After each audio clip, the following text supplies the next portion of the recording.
Okay, my name is Bobby Vaught. Don't forget to hit the subscribe button if you so choose.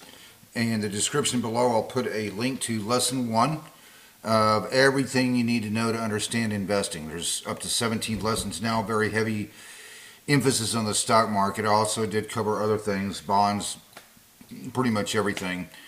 But anyway, I put a link to lesson 1. There's up to 17 lessons now, more coming at some point. And then each lesson has a link to the next one. So lesson 1 has a link to lesson 2, which has a link to lesson 3, and so on and so forth. Make them all real easy to find if you're interested. I highly recommend that. Go through all 17 lessons. You're going to understand investing better than 99.9% of the people out there. This is part 2, investing knowledge applied, 0002. Okay, we're going to analyze two different stocks in a very different space. Mastercard versus Verizon. So it's two different stocks in a different space. And we're going to cover, and first let's talk about Mastercard, which is in my portfolio. Verizon is not. And we're going to take a look at this here, okay? So here's Mastercard. They have a payout ratio. Remember, the payout ratio is dividends per share. Yeah, dividends per share divided by earnings per share. You're looking for a low number there. They have a very nice profit margin. We covered that in the previous lessons. Real nice profit margin. Revenue growth 15.6%. Earnings growth 14.8%. So good top line growth, good earnings growth, so revenue growth as well as earnings growth. Dividend growth of 13.7%. Okay, so that's all well and good. The valuation on Mastercard could be better. I would like that to be a bit better. I consider myself more of a growth investor. Value is at least something that I do look at. Okay, so that's Mastercard. So let's take a look at that. And here's Mastercard. And bring it up here. Okay, here we go. So here's here's a 5-year chart on Mastercard. All right, and here it is from 5 years. It went from 353.85 to 575.64, 575.54 as of the close on Friday afternoon. This is very early Monday morning, January 12, 2026. So market hasn't opened yet. I'm doing this at 4:30 in the morning.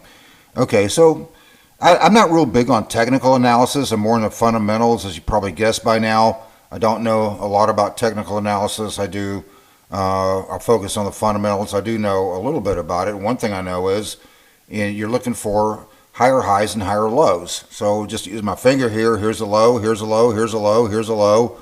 We've got higher lows here. And somebody more into technical analysis would probably say, I'm not a real expert on technical analysis, but if you focus more on the fundamentals, but somebody into technical analysis would probably say they're looking for a breakthrough here, this high right here, to go through that high and then continue to go higher, something like that.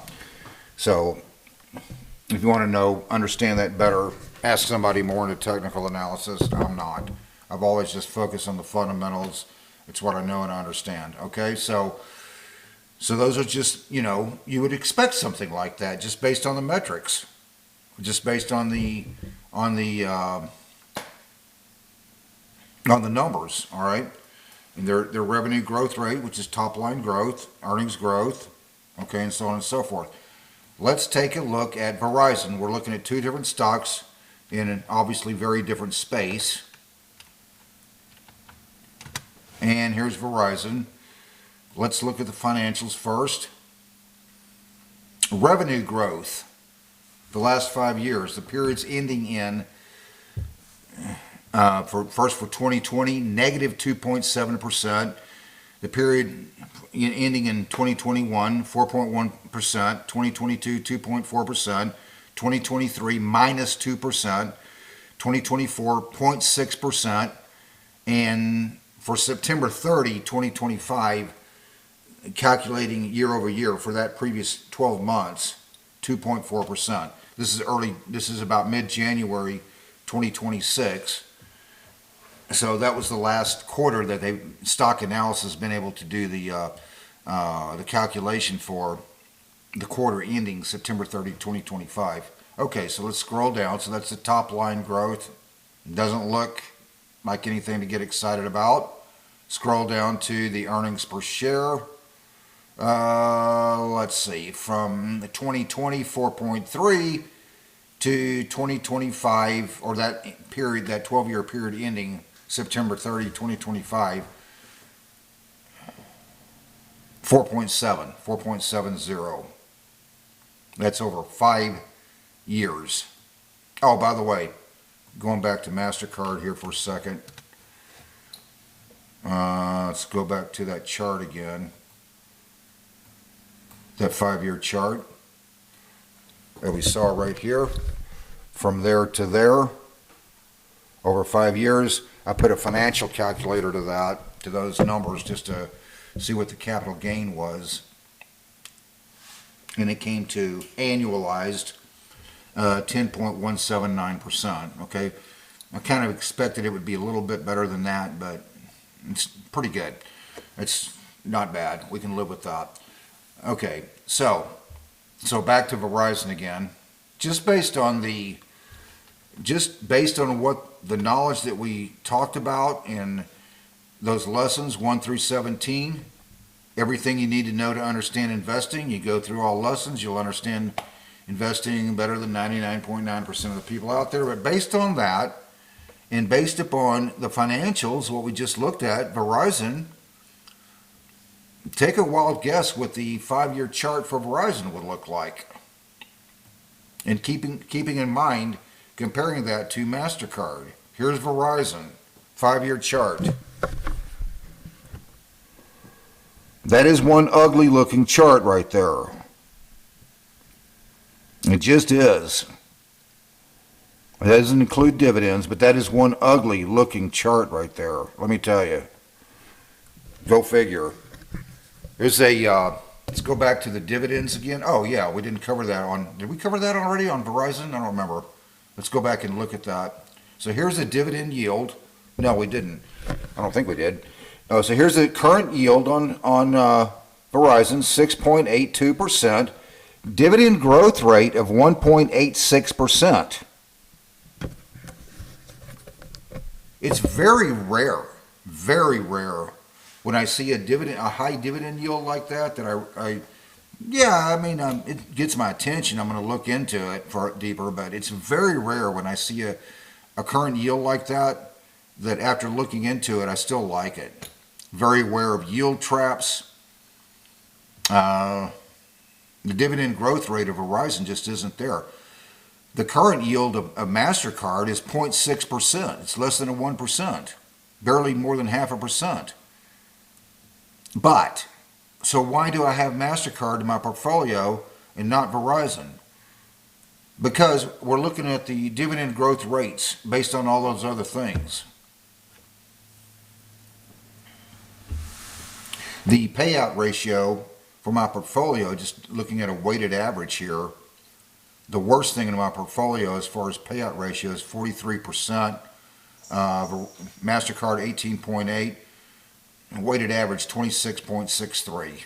Okay, I update that all the time, and then the formulas that I typed in the spreadsheet just make it automated. Verizon payout ratio 58%. I've seen worse. That's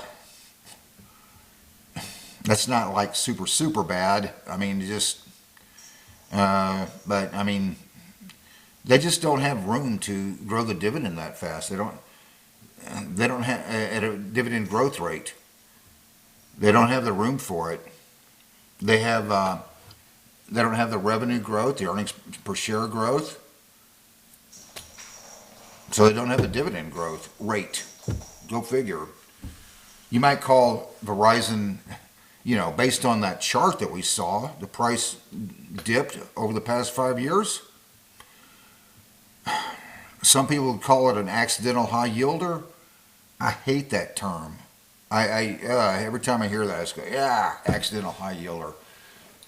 There's not much in investing that's really an accident. Okay, when you see a chart like that with a dip like that, sometimes that can be a buy. Good company just got less expensive. But when you see a dip like that, you probably want to find out why. It's not an accident that it's not an accident why the price dipped like that. It's based on something, so you probably want to. So why call it an accidental high yielder? You probably want to find out why. There was a guy that I used to have coffee with once in a while years ago. Man, he was older than I am, elderly man. And every time we sat down and talked, he would say, we talked about a stock, and he would say, "Does that have a good yield?" And what he was referring to was he liked, 3%, 4% better.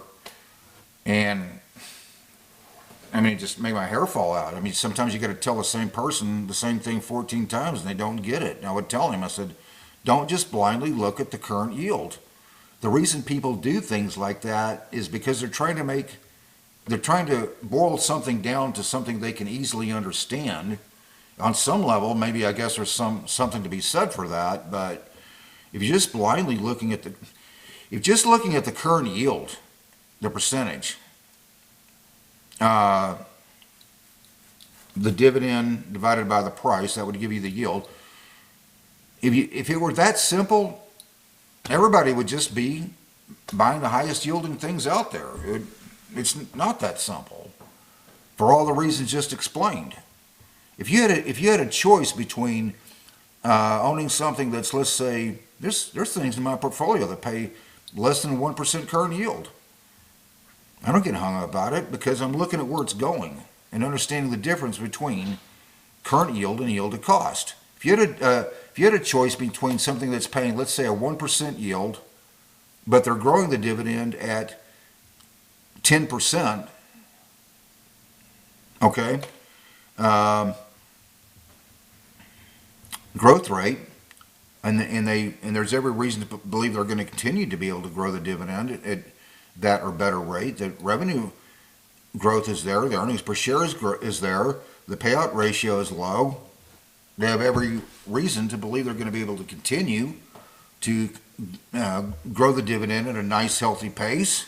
What would you rather have? Something paying 1% yield, but they're growing the dividend at a 10% rate, or something like Verizon that has a 6.82% dividend yield, and their dividend growth rate is at less than 2%. Yeah, you take the first scenario every time. If you understand the difference between current yield and yield to cost. We covered all of that in the first 17, in those other 17 lessons, and we're trying to apply it here. Okay? So there it is. Mastercard has been in my portfolio the last several years. Verizon is not. There's, going back to those charts again, the last 5 years, there is Verizon,